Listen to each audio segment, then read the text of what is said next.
መጋቢ ካለ ነብይም አለ፣ ነብይ ካለ ሐዋርያም አለ። በአምስቱ ኦፊሶች ውስጥ ያሉት ሁለቱ ሐዋርያነትና ነብይነት አሁን ይሉ ሐዋርያ ቤተክርስቲያን ውስጥ ከሌለ ፓስተርና ወንጌላዊ ብቻውን አካል ሊሆን አይችልም። የተቀባን አባቶች፣ የተቀባን ነቢያት፣ የተቀባን ሐዋርያት፣ የተቀባን ምን ሆነና ቅባቱ ተላል እንዴት ሆኖ? ሰላም እንኳን ወደ ምዕራፍ የዩቲዩብ ቻናላችን በደህና መጡ። ዛሬ የምንመለከተው ስለ ሐዋርያነት ይሆናል። ሐዋርያነት በዚህ ዘመን አለ?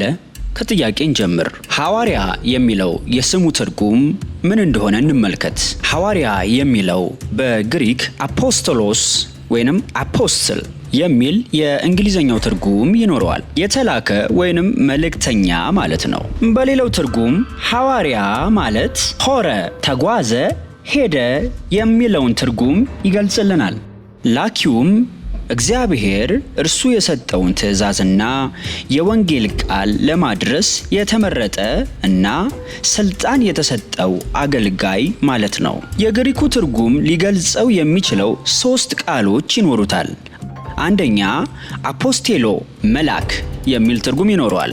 ሁለተኛ ኤክሳፓቲየል ወይንም ወደ ውጭ መልአክ የሚል ይሆናል። ሶስተኛው ደግሞ ፔምፓ ወይንም መልአክ የሚል ትርጉም ይሰጠናል። አፖስቲሎስ የሚለው ከእንግሊዘኛ ትርጉም ጋር የሚሰጠው ቀጥተኛ ፍቺ ደግሞ ልዑክ ወይንም አምባሳደር፣ ሐዋርያ ተብሎ ይተረጎማል። ይህ ስያሜ አፖስቴሎስ ተብሏል።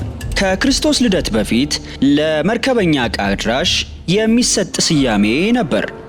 በኋላ የመርከቡ አዛዥ ካፒቴን በዚህ ስያሜ መጠራት ተጀመረ። አምባሳደር የሚለው የእንግሊዘኛው ትርጉም የበለጠ ይገልጸዋል። አንድን መንግስት የሚወክል ሰው መርጦ የሚልከው ልዑክ ወይም መንግስትን ወክሎ የሚናገር የሚሰራ ግለሰብን ይገልጽልናል። የመንፈስ ቅዱስ ስጦታ በዚህ ዘመን ያለ አመለካከት በ3 ከፍለን እንመልከት። አንደኛው አመለካከት ከአንደኛ ምዕተ ዓመት በፊት አቁሟል የሚል ይሆናል። ሁለተኛው ደግሞ ኃይልና ታምራት ቢቆምም ስራው ግን በከፊል ይሰራል የሚል አስተሳሰብ አለ። ሶስተኛው ደግሞ ሙሉ በሙሉ አሁንም በቤተክርስቲያን ይሰራል የሚል አስተሳሰብ እናገኛለን። እነዚህን አመለካከቶች ወደ 2 ሐሳብ ስናመጣው የመጀመሪያው ሐዋርያና ነብይ ተብለው የተጠሩ የቀደሙት አገልጋዮች ቤተክርስቲያንን ለማጽናት እንደተሾሙ መሰረትን አንጸው ጨርሰዋል የሚል ሲሆን፣ ሁለተኛው ደግሞ በአሁኑ ዘመን ይህ ስያሜና አገልግሎት እየሰራ ነው፣ አገልግሎቱም እየታየ ነው፣ ከቤተክርስቲያንም እስካሁን አልተቋረጠም የሚል ይሆናል። የመጀመሪያዎቹ አመለካከት አሁን ላይ ሐዋርያ ወይንም ነብይ ተብሎ የሚጠራ ሁሉ ሐሰተኛና መጽሐፍ ቅዱስ በማይናገረው መልኩ እንደሚጠራ ይናገራሉ። ሁለተኛው ደግሞ አሁን ላይ ሐዋርያ ወይንም ነብይ አሉ፣ ግን ሐሰተኛና እውነተኛ መሆናቸውን መርምረን እንለያቸዋለን ይላሉ። ለሐዋርያነት የሚያበቁ መስፈርቶች ምንድናቸው? አንደኛ ኢየሱስን ማየት። በሐዋርያት ሥራ ምዕራፍ 1 ቁጥር 21 እስከ 22 እንደዚህ ይላል። ስለዚህም ከዮሐንስ ጥምቀት ጀምሮ ከኛ ዘንድ እስካረገበት ቀን ድረስ ጌታ ኢየሱስን በእኛ መካከል በተገለጠበትና በወጣበት ዘመን ሁሉ ከእኛ ጋር አብረው ከነበሩ ሰዎች ከእነዚህ አንዱ ከእኛ ጋር የትንሣኤው ምስክር ይሆን ዘንድ ይገባል ብለው ነበረ። ይህ ደግሞ የሚያሳየው ትንሣኤውንና ሞቱን የተመለከቱ ሰዎች ሐዋርያ ሊባሉ እንደሚቻል ይገልጽልናል። ከቁጥር 24 እና 25 ሲጸልዩም የሁሉንም ልብ የምታውቅ አንተ ጌታ ሆይ ይሁዳ ወደ ገዛ ራሱ ስፍራ ይሄድ ዘንድ በተዋት በዚህች አገልግሎትና ሐዋርያነት ስፍራን እንዲቀበል የመረጥከውን ከእነዚህ ከሁለቱ አንዱን ሹመው አሉት። ይህ ደግሞ የበለጠ የሚያስረዳን ሐዋርያነት ተብሎ ለመጠራት በኢየሱስ ክርስቶስ መሾም መመረጥ እንደሚያስፈልግ ነው። ወደ ሁለተኛው ነጥብ ይመራናል። ሁለተኛው ነጥብ በኢየሱስ የተመረጠ መሆን አለበት። ይህም ደግሞ በገላትያን ምዕራፍ 1 ቁጥር 1 ላይ ጳውሎስ እንደዚህ ብሎ ይናገራል። በኢየሱስ ክርስቶስ ከሙታን ባስነሳው በእግዚአብሔር አብ ሐዋርያ የሆነ እንጂ ከሰው ወይንም በሰው ያልሆነ ጳውሎስ ከእኔ ጋር ያሉት ወንድሞች ሁሉ ወደ ገላትያ አብያተ ክርስቲያናት ብሎ ይናገራል። ከዚህ ሐሳብ ደግሞ የምንረዳው ሐዋርያነት በኢየሱስ ክርስቶስ በእግዚአብሔር አብ ፍቃድ እንደሚመረጥ ይሆናል። እነዚህን መስፈርቶች ደግሞ ያሟሉት የቀደሙት ሐዋርያት እንደነበሩ እንረዳለን። ደቀ መዛሙርቱ ሐዋርያ ተብለው እንዲጠሩ የመረጣቸው ክርስቶስ ኢየሱስ ነው። ክርስቶስ ኢየሱስ ሲመርጣቸው ደግሞ ያኔ ቤተክርስቲያን አልነበረችም። እዚህ ጋር የምንረዳው ቤተክርስቲያን ሳትኖር እና መንፈስ ቅዱስም ሳይወርድ ሐዋርያ ተብለው ሊጠሩ እንደቻሉም እንረዳለን። ታዲያ በአሁን ዘመን ሐዋርያ ተብሎ ሊጠራ የሚችል ሰው ይገኛል? ለምሳሌ ያክል በሀገራችን ሙሉ ወንጌል የተመሰረተችው በሐዋርያት አይደለም፣ በዩኒቨርሲቲ ተማሪዎች እንደሆኑም ይነገራል። ይህ ጥያቄ እጅግ ፈታኝ ቢሆንም በቀጣይ መልእክቶቻችን ላይ የምንረዳቸው ይሆናል። እስከዛው ድረስ ግን ይህንን ቪዲዮ እየተመለከታችሁ ከሆነ ሰብስክራይብ እና ላይክ በማድረግ ማየታችሁን እንድትቀጥሉ ብለን እንጠይቃችኋለን። ከላይ ባየነው መልኩ ሐዋርያነትን ያገኙ እነማን ናቸው? ስንት አይነት ሐዋርያት አሉ? የመጀመሪያውን ነጥብ ልንገራችሁ። አንደኛ፣ የእምነት ሐዋርያ የተባለው ኢየሱስ ክርስቶስ ነው። እርሱም አንድ ነው። ሁለተኛ፣ የበጉ ሐዋርያ የተባሉ ደቀ መዛሙርት ናቸው። እነርሱም በቁጥር 12 ናቸው። በሶስተኛ ደረጃ የአሕዛብ ሐዋርያ ተብሎ የተጠራው ጳውሎስ ነው። እርሱም አንድ ነው። በዚህ መልኩ ሐዋርያ የተባሉበት አንዱ ዓላማ ምን ይሆን? ሐዋርያነት ዋና ዓላማ መሰረትን መጣል ነው። የክርስትናን ዶክትሪንና የሕይወትን ምልልስ ለማጽናት የተመረጡ ነበሩ። ኤፌሶን ምዕራፍ 2 ቁጥር 20ን እንመልከት። በሐዋርያትና በነቢያት መሰረት ላይ ታንጻችኋል፣ የማዕዘኑም ራስ ድንጋይ ክርስቶስ ኢየሱስ ነው ይለናል። ስለዚህ የማነጽን ተግባር የሰሩት ሐዋርያት እንደሆኑ እንረዳለን። ባለፉት ሳምንታቶች አነጋጋሪ የሆኑ ሁለት አብያተ ክርስቲያናት የሰጡት መግለጫ ነበረ። የመጀመሪያውን እስቲ እንመልከት። ቃለ ሕይወት ቤተክርስቲያን የሰጠችውን መግለጫ እንመልከት። የጸጋ ስጦታዎችን በሚመለከት የኢትዮጵያ ቃለ ሕይወት ቤተክርስቲያን የምታምነው የጸጋ ስጦታዎች እንዳሉ ነው። ልዩነቱ እኛ የምንለው የጸጋ ስጦታዎችን መንፈስ ቅዱስ እንደወደደ ለቤተክርስቲያን ያካፍላል ነው። ወደ መጽሐፍ ቅዱሱ እንድመለስና እሱ ምን ይላል ሲባል እነዚህ ሰዎች ተቋርጧል የሚሉ ናቸው። የጸጋ ስጦታ የለም ተቋርጧል፣ መንፈስ ቅዱስ ሙላት የሚባል ነገር ተቋርጧል የሚሉ ናቸው ብሎ ሌላው ጅምብር በህዝቡ መካከል ሲነዛ ትመለከታላችሁ። የጸጋ ስጦታዎችን ለእያንዳንዱ የእግዚአብሔር ቤት አካል የተሰጠ ሁላችን እንድንገለገልበት የተሰጠ ነው ማለት ተቋርጧል ማለት አይደለም። መጽሐፍ እንደሚለው ነው የሐዋርያነትን ስያሜ የምንረዳው ይሆናል። የመጀመሪያ ሐሳባቸው ሐዋርያ የለም ሳይሆን በኦፊስ ስያሜ አንሰጥም ማለታቸው ሁለተኛ መግለጫቸው ይሆናል። ይህንን መልእክት ደግሞ ከራሳቸው አንደበት እንስማ።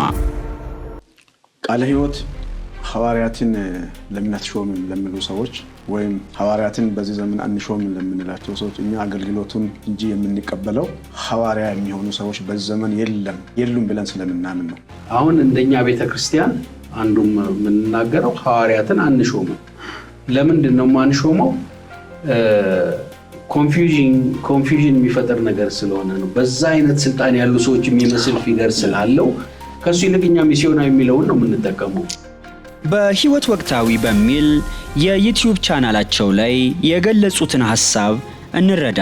ይህ መልእክት በከፍተኛ የቃለ ሕይወት አመራሮች የቀረበና የዘመናችን ሐዋርያነትና የነቢያት አስተምህሮ በቃሉ ሲመዘን የሚል መጽሐፍትን በማዘጋጀት ቃለ ምልልሳቸውን በሐዋርያነትና በነቢያት ስያሜ ላይ የሚሰጡትን ወቅታዊ መግለጫ እንመልከት።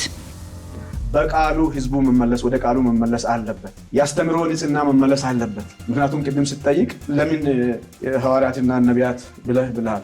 ሁለቱ ያስተምሮ ንጽህናችንን ስላራገፈ ነው፣ ስላሽመደመደ ነው፣ እኛም እየቃጣን ስለሆነ ነው። ስለዚህ አጥቢያዎቻችንን የምንለው ተመለሱ፣ ነቢይ የሚባል የለንም፣ ሐዋርያት የሚባል የለንም፣ ነቢይትም የለችም። እንግዲህ ከዚሁ ጋር እያይዘን በትክክለኛው ጾታ ሴትና ወንድ ስለሆነ አንሾምም፣ እንደዛ የሚሉ ሰዎችንም አናስገለግልም የምንለው ውሸት ነው።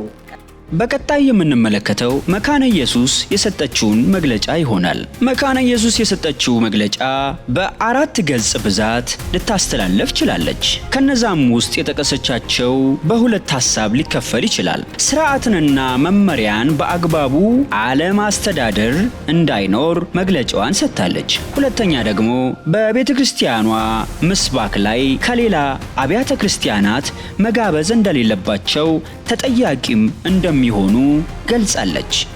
ቤተክርስቲያናችን በአጭር ቃል ሐዋርያነት፣ ነብይነት በዘመነ ሐዋርያትና በቤተክርስቲያን መመስረት ላይ አቅቷል። ምክንያቱም ሰው አይሾምም ሐዋርያ ክርስቶስ ብቻ ነው። ነቢይን ሾሞ የሚልከው ክርስቶስ ብቻ ነው። በብዙ ዘይት የሚቀባ ምንም ይደረግ ክርስቶስ ነው የሚቀባ። እሱን ደግሞ ክርስቶስ ለራሱ ጠቅልሎ ወስዶታል። ሁለተኛ አይደገምም። ኤፌሶን ምዕራፍ 2 ቁጥር 20 ላይ ግን ለመድረካችን አትጋብዛል። እነዚህን መግለጫዎችን አስመልክቶ 5ቱ ቤተክርስቲያናት በጋራ በመሆን መግለጫ ሊሰጡ ችለዋል። ይህም መግለጫ የሚያስረዳው ሐዋርያነትና ነብይነት እንሾማለን እንገለገልማለን የሚል ይሆናል። በሁለተኛ ደረጃ ደግሞ ለሴቶችም ሆነ ለወንዶች ሐዋርያነትን እንቀበላለን ይላል። ቀደም ሲል በዚህ ስያሜ ላይ ተግዳሮት እንደነበረ አሁንም ተግዳሮት ይቀጥላል ብለዋል። ይህ ያለንንም መብት የሚጋፉ ከሆነ በሕግ እንጠይቃለን የሚል መግለጫ ሊሰጡ ችለዋል። የዚህ ሁሉ መደበላለቅ ዋና መንስኤው ወይንም ክፍተቱ ምን እንደሆነ ደግሞ እኛ በተረዳነው መልኩ እናቀርብላችሁ። ካውንስሉ እንዴት ተቋቋመ የሚለውን ሐሳብ ብንረዳ መልካም ነው። የመጀመሪያው ነገር የፕሮቴስታንት ህብረት የተጠቃ እንደነበረና የህጋዊነት ጉዳይ ለማስጠበቅ የተቋቋመ እንደነበረ እንረዳለን። ይህ ህብረት የተቋቋመው 6 ዓመት ገደማ ይሆነዋል። ይህም ህብረት ደግሞ በትምህርትና በልምምድ ደረጃ ብዙ ልዩነቶች ነበሩ፣ በሂደትም ደግሞ ይስተካከላል በማለት ቀጥሎ ነበረ። በዚህ አይነት በሁለት የተከፈለ የፕሮቴስታንት ቡድን አለ። አንደኛው የስህተት ትምህርትና ልምምድ አላቸው የሚል ነው። ሁለተኛው ደግሞ በእግዚአብሔር ቃል ብቻ መደገፍ አለበት የሚል ልዩነት አለ። ካውንስሉ ድፍርስ የሆነ ያልጠራ ስብስብ እንደሆነ ቀጥሏል። በቀጣይ ያሉ መልእክቶችን ደግሞ ከአስተማሪዎች ያገኘናቸውን አንዳንድ መልእክቶች ደግሞ ወደ እናንተ እናድርስ። አገልጋይ ዳዊት ፋሲል ደግሞ ሐዋርያ የሚለውን ስያሜና የሐዋርያነት ዋና ዓላማ ምን እንደሆነ ይነግረናል። ዓላማ ነበረው።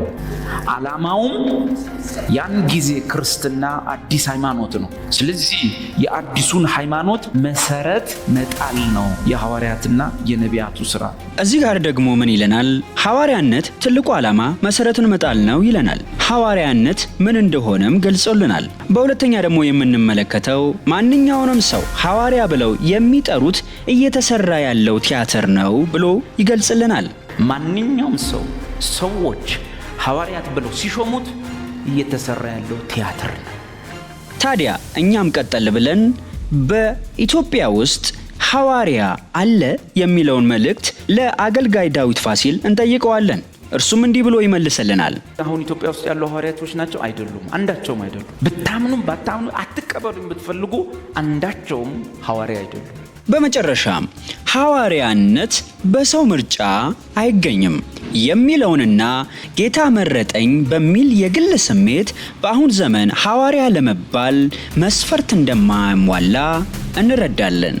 እናንተስ ምን ትረዱ ይሆን? የተረዳችሁትን ሐሳብ በኮሜንት እንድታሳውቁን ብለን እንጠይቃችኋለን። ተባረኩ።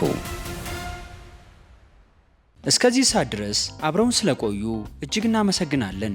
የምንለቃቸው ቪዲዮዎች ከተመቻችሁ ለሌሎችም እንድታጋሩ ብለን በትህትና እንጠይቃችኋለን። እናመሰግናለን።